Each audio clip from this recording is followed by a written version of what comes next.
Hello good evening दोस्तों, नमस्कार। कैसे हो आप लोग? चलिए, जो हमारा जो करंट अफेयर्स की जो हमारी सीरीज चल रही थी उसको हम आगे बढ़ाना चाहते हैं, उसको हम आगे बढ़ा रहे हैं। जो सीरीज का जो नेक्स्ट जो टॉपिक है वो है हमारा mind flow on T90 tanks. ठीक है, mind flow on T90 tanks. अब ये T90 टैंक्स क्या है और ये माइंड फ्लो क्या है, इसको हम समझेंगे इस टॉपिक में। अब क्या कर रहा है, जो रिसेंट में मिनिस्ट्री ऑफ डिफेंस है ना, मिनिस्ट्री ऑफ डिफेंस ने क्या किया है, 500 करोड़ का एक कॉन्ट्रैक्ट साइन किया है। किसके साथ? BML के साथ। BML लिमिटेड, ये क्या है? BML Bharat earth moves limited, इसके साथ एक कॉन्ट्रैक्ट इन्होंने किया है। किसने? मिनिस्ट्री ऑफ डिफेंस ने। और क्या करा है? प्रोक्योरमेंट, मतलब 1215 माइंड ब्लो इन्होंने प्रोक्योर करे हैं। कहाँ से? किसके लिए? T90 टैंक के लिए। अब ये क्या बोलते हैं, ये माइंड ब्लो क्या हुआ? माइंड ब्लो, जैसे माइंड तो समझते होंगे आप, जो ऐसे एलिमेंट है जो इसको हार्म पहुंचाते हैं, या फिर वेपन्स कह सकते हैं, जो मतलब नुकसान पहुंचाएंगे, किसी भी चीज़ को वो नुकसान पहुंचा सकते हैं। अब मान लो ये टैंक है, ये हमारा T90 टैंक है। ठीक है, अब ये चल रहा है, आप बैटल में है ये T90 टैंक। अब क्या कर रहा है, एनिमीज ने यहाँ पे कोई माइंस बिछाए हैं, जिससे अगर ये T90 टैंक अगर यहाँ जाएगा, इस पे टच होगा तो ये ब्लास्ट हो जाएगा। ठीक है, कौन? T90 tank. कोई भी T90 टैंक नहीं, मतलब कोई भी बैटल टैंक होगा, वो ब्लास्ट होने के चांसेस उसके ज़्यादा रहेंगे कि अगर वो इससे टच होगा, इससे टकराएगा।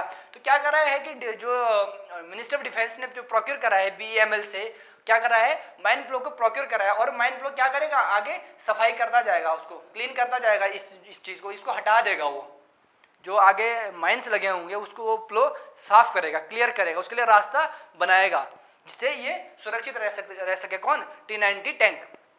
ठीक है, तो ये आप समझ होंगे माइंड फ्लो क्या है। ठीक है, अब इसके बाद T90 टैंक को हम समझेंगे। T90 टैंक क्या है? रशियन ओरिजिन टैंक है ये दोस्तों। क्या?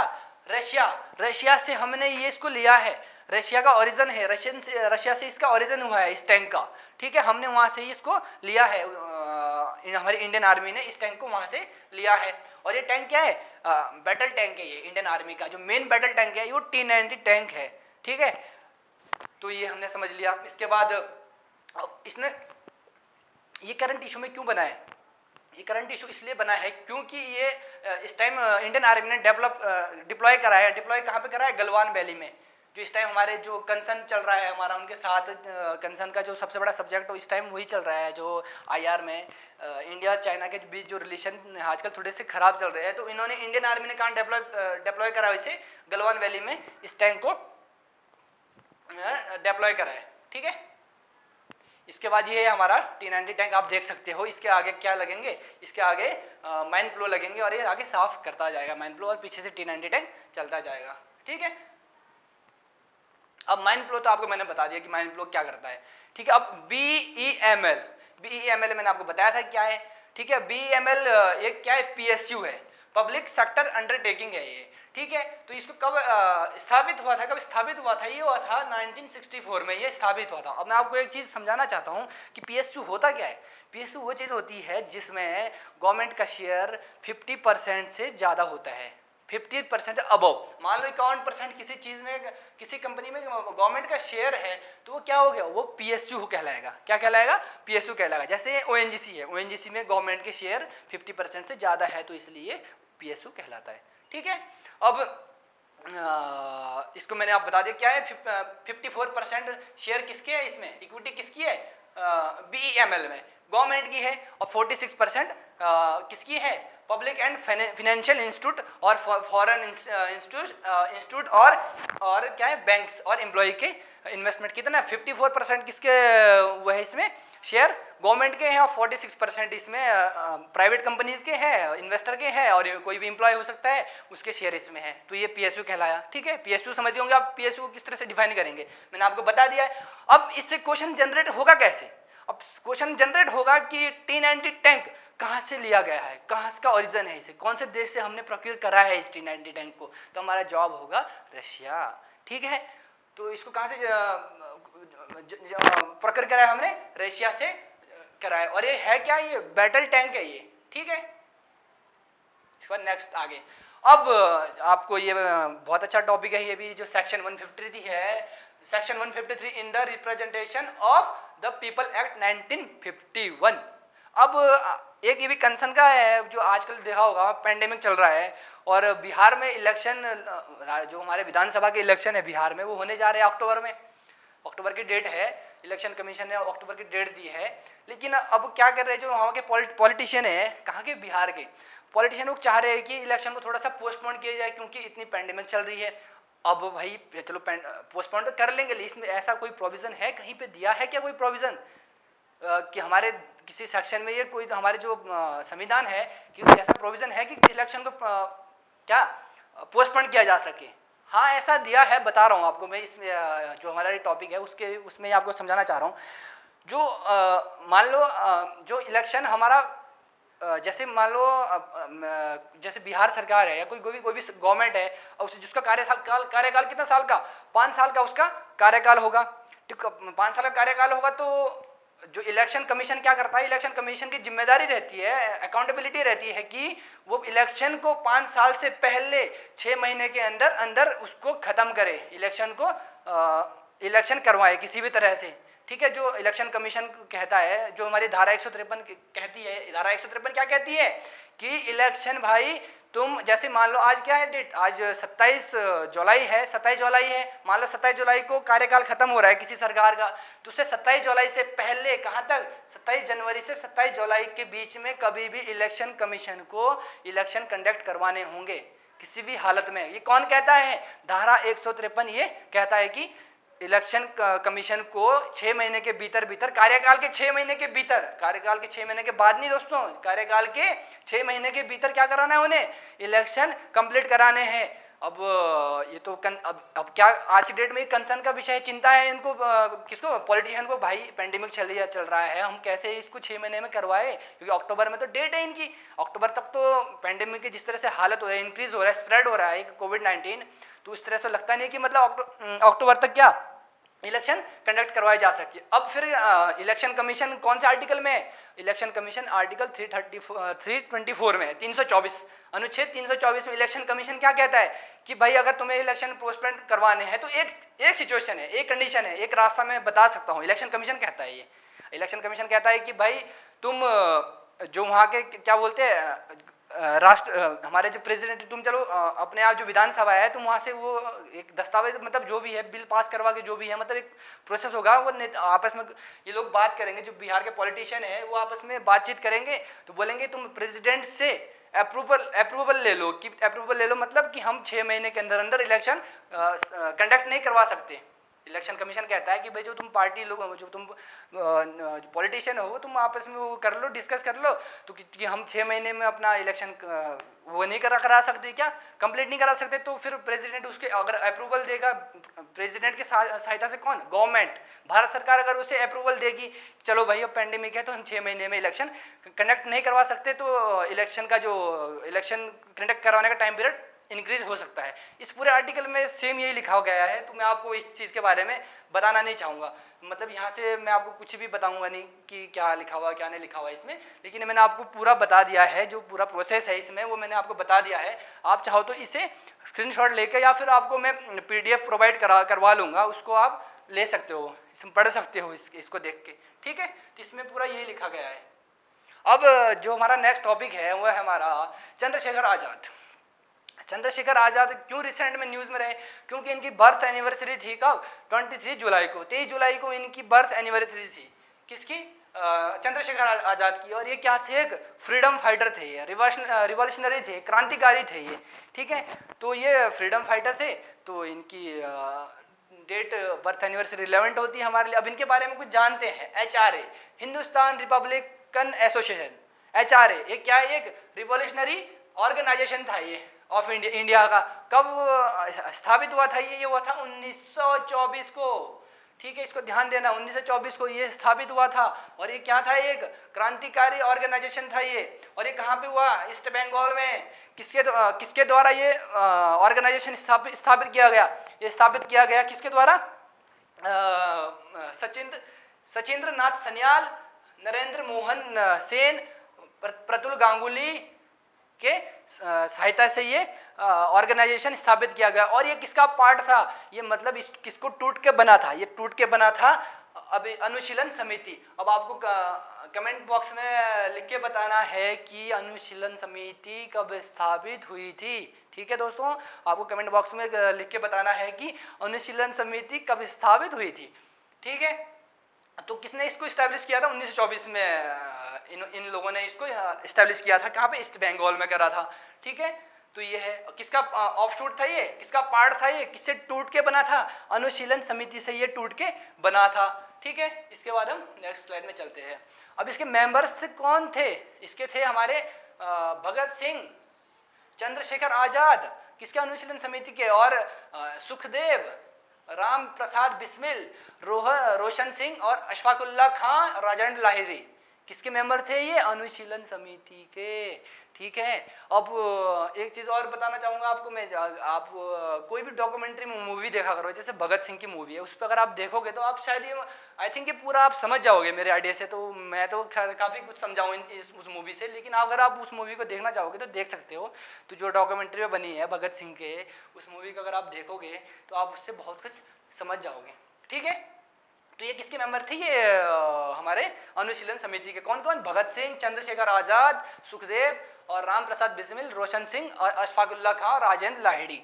ठीक है, अब जो हमारे कौन, चंद्रशेखर आजाद किस पे और इन्वॉल्व, काकोरी कॉन्स्पिरेसी, काकोरी षड्यंत्र। काकोरी षड्यंत्र क्या था, अब जो ये रिवॉल्यूशनरी थे, ये क्रांतिकारी थे, इनके लिए अब इन्होंने क्या करा कि जो एचआरए है, एचआरए इन्होंने क्या करा कि एक ट्रेन को लूट लिया।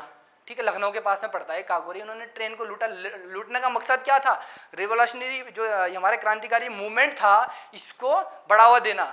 इसके लिए पैसा इकट्ठा करना, धन इकट्ठा करना, मतलब इनका ये मेन टारगेट था कि जो हमारा रिवॉल्यूशनरी एक्टिविटीज़ है उनको इनकरेज करना, उनकी जो काम है उन्हें प्रोत्साहित करना कि भाई तुम करो, हम तुम्हारे लिए सब कुछ जनरेट कर, धन संबंधी कोई प्रॉब्लम नहीं होगी, मतलब खाने पीने की कोई पूरी व्यवस्था। उन्होंने इसलिए इस चीज़ को करा। काकोरी कॉन्स्पिरेसी के पीछे उनका ये मकसद था करने का कि उन्होंने काकोरी कॉन्स्पिरेसी क्यों करी। ठीक है, और ये किसने करा, ये एचआरए ने करा। कब, 1925 को ये काकोरी में काकोरी षड्यंत्र रचा गया। ठीक है, किसने रचा, ये एचआरए ने रचा। एचआरए के मेंबर कौन कौन थे वो मैंने आपको सब ऊपर बता दिया है। तो हम आगे बढ़ते हैं इसके बाद। ठीक है, ये काकोरी में ट्रेन को उन्होंने रॉबरी करी थी उन्होंने। ठीक है, इसके बाद चंद्रशेखर आजाद, मतलब जो ये प्लान किसने एग्जीक्यूट करा था, चंद्रशेखर आजाद ने, और राम प्रसाद बिस्मिल ने, अशफाकुल्ला खां, राजेंद्र लाहिड़ी और ममता नाथ गुप्ता। ठीक है, ये इसमें नया बंदा जुड़ा है, इसमें नया पर्सन इसमें ऐड हुआ है। ठीक है, इसको ध्यान देना है आपको। ठीक है, तो इसमें कौन ऐड हुए, ये वाले भी एक ऐड हुए इसमें, चंद्रशेखर आजाद वगैरह। ठीक है, अब एचआरए तो मैंने आपको समझा दिया एचआरए के। अब HSRA, Hindustan Socialistic Republic Association. HRA was later और reorganised as the Hindustan Socialistic Republican Army. जो एचआरए है उसके बाद क्या हुआ, ये टूट के ऑर्गेनाइज्ड हुई इस पे एचएसआर पे। ठीक है, और कहाँ पे हुई है, अब देखो एचआरए कब स्थापित हुई, आपने को मैंने बता दिया। अब एचएसआरए कब स्थापित हुई, वो हुई 1928 को एचएसआरए स्थापित हुई। किसको रीऑर्गेनाइज होके एचआरए से क्या बनी, एचएसआरए बनी कब, 1928 को। और ये कहाँ पे बनी, फिरोज शाह कोटला में बनी, न्यू दिल्ली में। और इसके जो मेंबर थे, जो किसने बनाई, चंद्रशेखर आजाद, अशफाकुल्ला खां, भगत सिंह, सुखदेव थापर एंड जोगेश चंद्र चटर्जी। ठीक है, इसमें नया पर्सन कौन है, दो इसमें न्यू पर्सन ऐड हुए, सुखदेव थापर और जोगेश चंद्र चटर्जी। ठीक है, तो एचएसआरए बन गई, किससे फॉर्म हुई है, एचआरए से रीऑर्गेनाइज्ड होकर एचएसआरए बनी। ठीक है, तो हम चंद्रशेखर आजाद के बारे में थोड़ा जान लेते हैं। इनका जो बर्थ हुआ है 1906 को हुआ, और इनकी जो डेथ हुई है 1931 को इनकी डेथ हो गई। इन्होंने अपने आप को खुद से गोली मारी थी, शायद आप लोगों ने देखा होगा मूवी वगैरह में। ठीक है, तो ये हिंदुस्तान रिपब्लिक, इसके जो ये तो आपको मैंने सब इनके बारे में आपको मैंने सब कुछ बता दिया है। इन्होंने इलाहाबाद में अपने आप को एनकाउंटर करा था। कहाँ पे, एल्फ्रेड पार्क में। ये बहुत इंपॉर्टेंट चीज़ है, इन्होंने अपने himself dead eight end of N encounter. कहाँ पे मारी इन्होंने अपने आप को गोली? अल्फ्रेड पार्क में इन्होंने अपने आप को गोली मारी, ठीक है। और काकोरी कॉन्स्पिरेसी में इन्वॉल्व थे 1925 को ये, ठीक है। ऑफ क्या थे? Chief organiser of the Hindustan Republican Socialist Association after the death of the founder Ram Prasad Bismil. जो फाउंडर थे हमारे राम प्रसाद बिस्मिल थे, किसके? HSRA के। कौन थे? राम प्रसाद बिस्मिल थे उसके फाउंडर। उनकी डेथ होने के बाद ये क्या बने? ये चीफ बने इसके, ये किसके? HSR के, ठीक है। ये आपका हो गया। इसके बाद हम नेक्स्ट स्लाइड पे चलते हैं।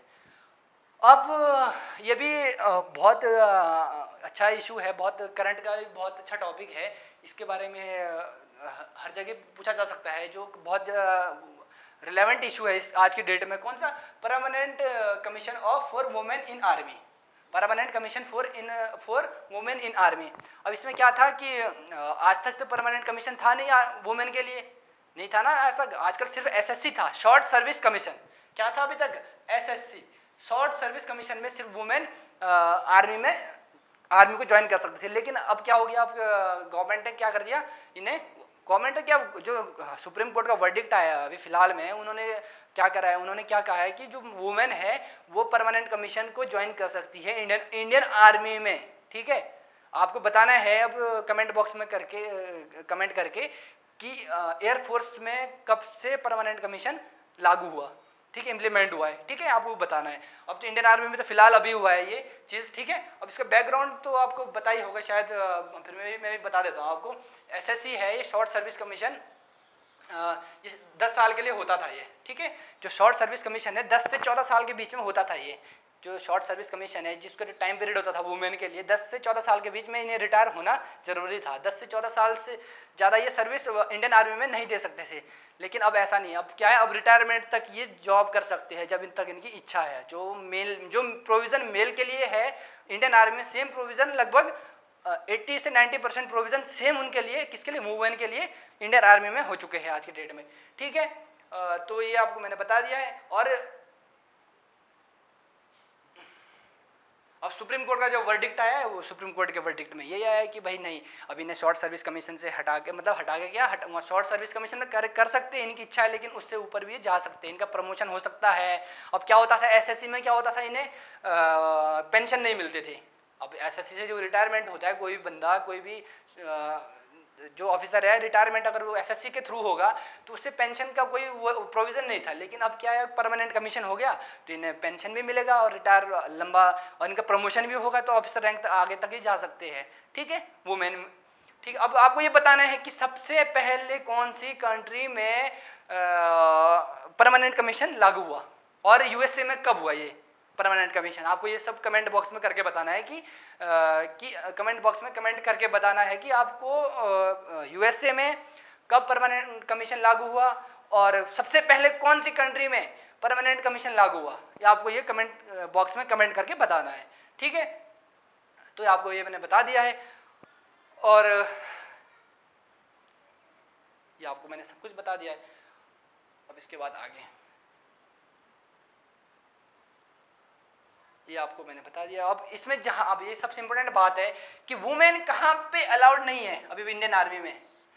जो परमानेंट, जो सुप्रीम कोर्ट का जो वर्डिक्ट आया है उसमें कहाँ पे अभी भी और मतलब जो हमारे वुमेन है उनको कहाँ पे पीछे रखा गया है, कहाँ पे उन्हें कम वरीयता दी गई है। जैसे मेन कॉम्बैट आर्म्स में, मेन कॉम्बैट आर्म्स को वुमेन ज्वाइन नहीं कर सकती। वो मेन कॉम्बैट आर्म्स क्या क्या है वो आपको मैं बताता हूँ। पहले जैसे like infantry, mechanised infantry, artillery and armoured corps, और जो इंडियन आर्मी में जो भी ये पोस्ट होगी इसमें वुमेन अभी भी ज्वाइन नहीं कर सकती है अपने आप को। मतलब इसमें इंडियन आर्मी इन्हें अलाउड नहीं करेगा इन फोर्स में, बाकी तो सब जगह इन्हें अलाउड कर दिया गया है परमानेंट कमीशन के थ्रू, ठीक है। इसके बाद इसके बाद आप पढ़ सकते हो। जो पूरा प्रोसेस है ये बहुत लंबा है, ये शायद इतना रिलेवेंट नहीं है, मैंने आपको सिर्फ बता दिया है मतलब इसके बारे में। लेकिन ये रिलेवेंट कहाँ है, एसएसबी में हो सकता है रिलेवेंट, इंटरव्यू में रिलेवेंट हो सकता है टॉपिक, या फिर ऐसे में हो सकता है रिलेवेंट। जो आपका ऐसे होता है किसी भी एग्जाम में, वहाँ पे ये वहाँ के लिए टॉपिक बहुत रिलेवेंट टॉपिक है। आप इसको स्क्रीनशॉट लेके या फिर मैं आपको पीडीएफ प्रोवाइड करा के इसको आप पढ़ सकते हो कि कौन मतलब इसका पूरा प्रोसेस क्या क्या है, कहाँ कहाँ से वुमेन का जो परमानेंट जो एसएससी कहाँ से इन्हें मतलब वुमेन को एंट्री कहाँ कहाँ से मिलना शुरू हुआ था। अब आपको बताना है कि सबसे पहले इंडियन आर्मी में कौन कौन सी लेडी सेलेक्ट हुई थी। आपको शायद आपको पता होगा, लेकिन आपको बताना है कि इसमें कौन कौन सी वुमेन सेलेक्ट हुई थी सबसे पहले। ठीक है, तो ये पूरा वर्डिक्ट है, जो वर्डिक्ट की मतलब जो ये पूरा जो हिस्ट्री है, इसकी बैकग्राउंड है पूरा वुमेन का। तो आपको ये स्क्रीनशॉट लेके पढ़ लेना है। ठीक है, थैंक यू दोस्तों।